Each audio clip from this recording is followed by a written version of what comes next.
Today I will explain you one basic topic. చాలా మంది కామన్గా ఉండే టాపిక్ ఏంటి అంటే మోకాళ్ళ అరుగుదల అంటే ఏంటి, ఎప్పుడు దానికి తీసుకోవాల్సిన ప్రికాషన్స్ ఏంటి, ఇవన్నీ ఎక్స్ప్లెయిన్ చేస్తాను. మనకు నార్మల్గా ఎవరికైనా సరే మనకు మోకాల్లో ఎలా ఉంటుంది అంటే, మోకాల్లో this is the normal joint, అంటే పైన ఒక బోన్ కింద ఒక బోన్ ఉంటుంది. మనకు ఇలా కార్టిలేజ్ అనేది ఉంటుంది. ఆ బోన్కి ఈ బోన్కి మధ్యలో స్మూత్ కార్టిలేజ్ టైప్ ఉంటుంది. ఇది నార్మల్గా మనకు ఈ బోన్కి ఈ బోన్ మధ్యలో there will be joint lubrication. ఆ జాయింట్ లూబ్రికేషన్ అనేది ఏం చేస్తుంది అంటే, ఈ మూవ్మెంట్ చేసేటప్పుడు ఈ సర్ఫేస్ని ఫ్రీగా మోకాల్ని ఫ్రీగా పైకి కిందికి మూవ్ అయ్యేలాగా హెల్ప్ చేస్తూ ఉంటుంది. యాజ్ ద ఏజ్ ప్రోగ్రెసెస్ మనకి ఏమవుతుంది అంటే అరుగుదల అనేది స్టార్ట్ అవుతుంది. ఎవరికైనా సరే అండి, మోకాల్లో కానీ నీ జాయింట్ స్పైన్లో లంబార్ స్పాండిలోసిస్ అంటాం, ఇక్కడ సర్వైకల్ స్పాండిలోసిస్, ఇవన్నీ కూడా అరుగుదల చేంజెస్ బేసికల్. ఇవన్నీ ఈ అరుగుదల అంటే ఏంటి అంటే, మోకాల్లో ఇప్పుడు ఈ కార్టిలేజ్ ఉంది కదా, ఇట్లా పెచ్చుల్లాగా స్టార్ట్ అవుతుంది. అంటే లైక్ అరుగుదల అనేది స్టార్ట్ అయిపోయి ఈ కార్టిలేజ్ అనేది మనకు ఎరోడ్ అవుతూ వస్తుంది. అరుగుదల ఏర్పడి మనకి ఇట్లా నడిచేటప్పుడు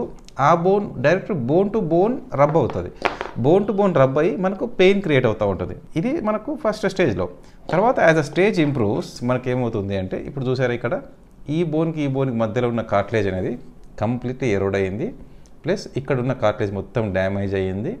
ఈ బోన్ కంప్లీట్లీ సర్ఫేస్ అనేది ఎరోడ్ అయ్యింది. ఈ సర్ఫేస్ ఎరోడ్ అవ్వడం వల్ల ఇక్కడున్న బోన్ అరుగుదల అనేది కంప్లీట్గా, అంటే ఆ బోను ఈ బోను కంప్లీట్గా టచ్ అవుతుంది. దీన్ని ఆస్టియో ఆర్థరైటిస్ అంటాం. అంటే దీంట్లో కూడా స్టేజ్ 1, స్టేజ్ 2, స్టేజ్ 3, స్టేజ్ 4 అని ఇలా 4 స్టేజెస్ ఉంటాయి. వీళ్ళందరికీ ఏంటి అంటే, ఫస్ట్ స్టేజ్లో ఉన్న వాళ్ళకి ఏం చెప్తాము అంటే, ఎక్స్రేలో దీంట్లో కనపడుతూ ఉంటుంది. సరే కొన్ని మెడిసిన్స్ ఇస్తాము. Exercise mainly concentrate and physiotherapy అని చెప్తాం. ఎక్సర్సైజ్ మంచిగా చేయండి. ఎక్సర్సైజ్ చేసే కొద్దీ క్వాడ్రిసెప్స్ పైన ఉండే మజిల్ స్ట్రెంగ్తెన్ అయ్యింది అంటే నీ జాయింట్ మీద పడే ప్రెషర్ తగ్గుతుంది అని చెప్తాం. అండ్ వెయిట్ లాస్ ట్రై చేయమంటాం. అంటే అట్లీస్ట్ మీరు ఒక 3 monthsలో 3 to 4 kgsని ఒక టార్గెట్ లాగా పెట్టుకొని ట్రై చేయండి అని చెప్తాం. మెయిన్గా కింద కూర్చోవడము, పూజ గదుల్లో చక్కముక్కలేసుకుని కూర్చోవడము, ఇండియన్ టాయిలెట్స్ కూర్చోవడము, మెట్లు ఎక్కడం దిగడము, వీటిని తగ్గించమంటాం. ఏవి చేయమంటాం అంటే, ఈవెన్ స్టేజ్ 1, స్టేజ్ 2 స్టేజ్లో కూడా walking is always good, cycling is always good, and western toilets use చేయమంటున్నాను.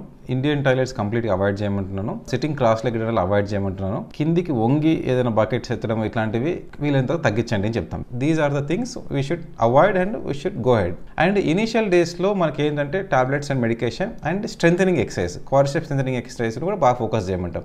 ఇది చేసే కొద్దీ మనకు మజిల్ స్ట్రెంథెన్ అయింది అంటే ఈ కార్టిలేజ్ మీద పడే ప్రెషర్ తగ్గుతుంది, నీ జాయింట్ మీద పడే ప్రెషర్ తగ్గుతుంది. సో ఇది స్టేజ్ 1, స్టేజ్ 2 వరకు. 3 వరకు కూడా మేము ఏంటంటే ఇంకొక ఆప్షన్ ఇప్పుడు ఏమొచ్చినాయంటే, ఇంజెక్షన్స్ అనేవి ఉంటాయి కొన్ని. నేను పెద్దగా అడ్వైజ్ చేయను, but there are 3 types of injection.